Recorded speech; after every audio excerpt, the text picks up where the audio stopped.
Puji Tuhan semakin dikuatkan ya kita ya.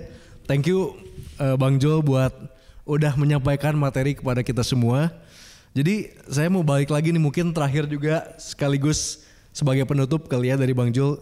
Gimana jadinya kita sebagai orang Kristen itu menghadapi atau mungkin menanggapi ya mereka yang saksi Yehova dan ajarannya gitu. Kita sebagai orang Kristen sendiri sekarang seperti apa gitu? Bagaimana Bang? Tentunya kita sebagai orang Kristen, tentunya kalau kita ketemu sama orang-orang saksi Yehova, tentunya harus hadapi dengan kasih sama ya. Selalu penting kayak gitu. Cuman yang jelas biasanya enggak orang Kristen yang nyerang duluan, biasanya saksi Yehova duluan, ya. Jadi kita lebih ke defense sebenarnya ya.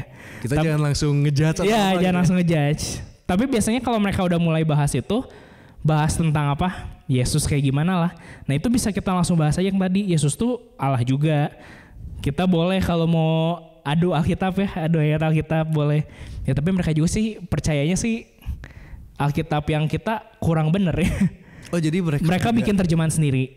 Oke. Ada bikin terjemahan sendirinya juga. Karena ada beberapa ayat yang lari dari konteks sebenarnya kata mereka ya. Jadi sebenarnya kalau kita lihat Alkitabnya, Alkitab mereka tuh jadi kayak Alkitab yang dipegang sama liberal juga. Ada beberapa hal tuh pandangannya kayak jadi liberal banget. Kayak Kristen progresif lah yang kemarin sempat rame kan. Ada beberapa pandangannya kayak gitu di Alkitabnya teh. Tapi di satu sisi ya bisa bener-bener literal banget. Jadi ya kayak gitu lah. Semua maunya mereka ya. Iya. Yang udah agak-agak kurang konsisten sih sebenarnya. Cuman kalau yang dari websitenya sekarang kalau yang saya lihat dari websitenya sih udah mulai nggak sesat itu gitu, nggak sesat yang zaman dulu gitu ya. Mungkin direvisi ya, biar masih masuk ke kekristenan gitu. Makanya kan tadi ditulisnya kan mereka anggap diri mereka Kristen gitu. Karena kan nggak keserang yang tadi kan, masalah-masalah yang tadi. Cuman salah satunya juga kayak gitu. Cuman yang perlu kita bukan tiru ya, perlu kita bisa belajar dari mereka adalah mereka tuh bener-bener bisa dalam baca Alkitabnya. Ya walaupun kayak sekte sih ya, karena kan dicekokin kayak di cuci otak ya.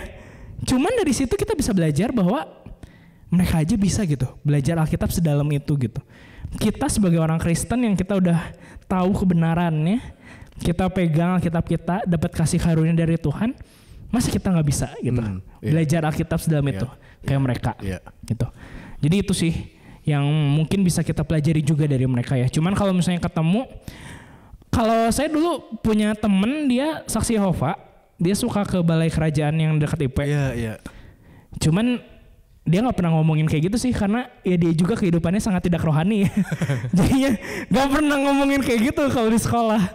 Jadi saya sendiri juga nggak pernah ngadepin. Waktu itu yang pernah datang tuh ke rumah, tapi itu juga papa yang itu yang ngadepin.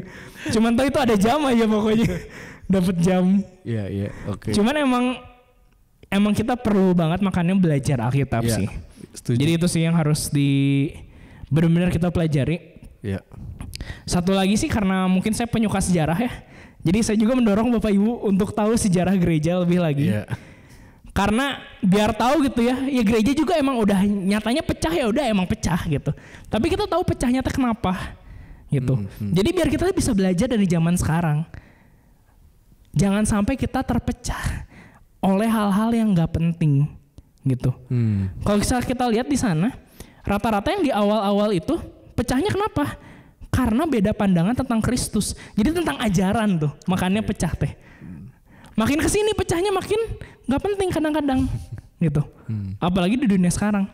Makanya penting untuk kita tuh belajar sejarah, belajar ke yang masa lalu, supaya kita tidak mengulang kesalahan yang sama di masa ini. Itu sih. Oke, jadi tetap ya kita semakin harus belajar lagi firman Tuhan, kebenaran firman. Dan kita hadapi dalam kasih juga gitu ya.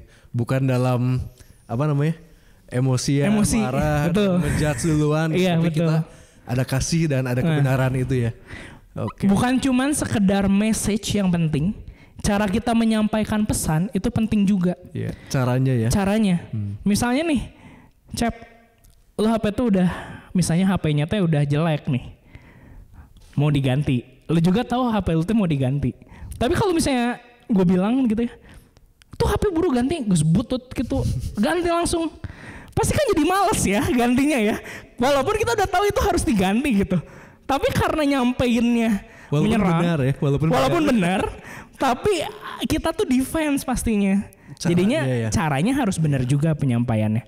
Beda kan kalau misalnya, Cep, kayaknya HPT udah kurang Ada cara-cara yang lebih baik. Ada yang lebih halus, lebih sopan. Lemah lembut. Betul. Penting itu juga. Oke. Untuk menyampaikan pesan.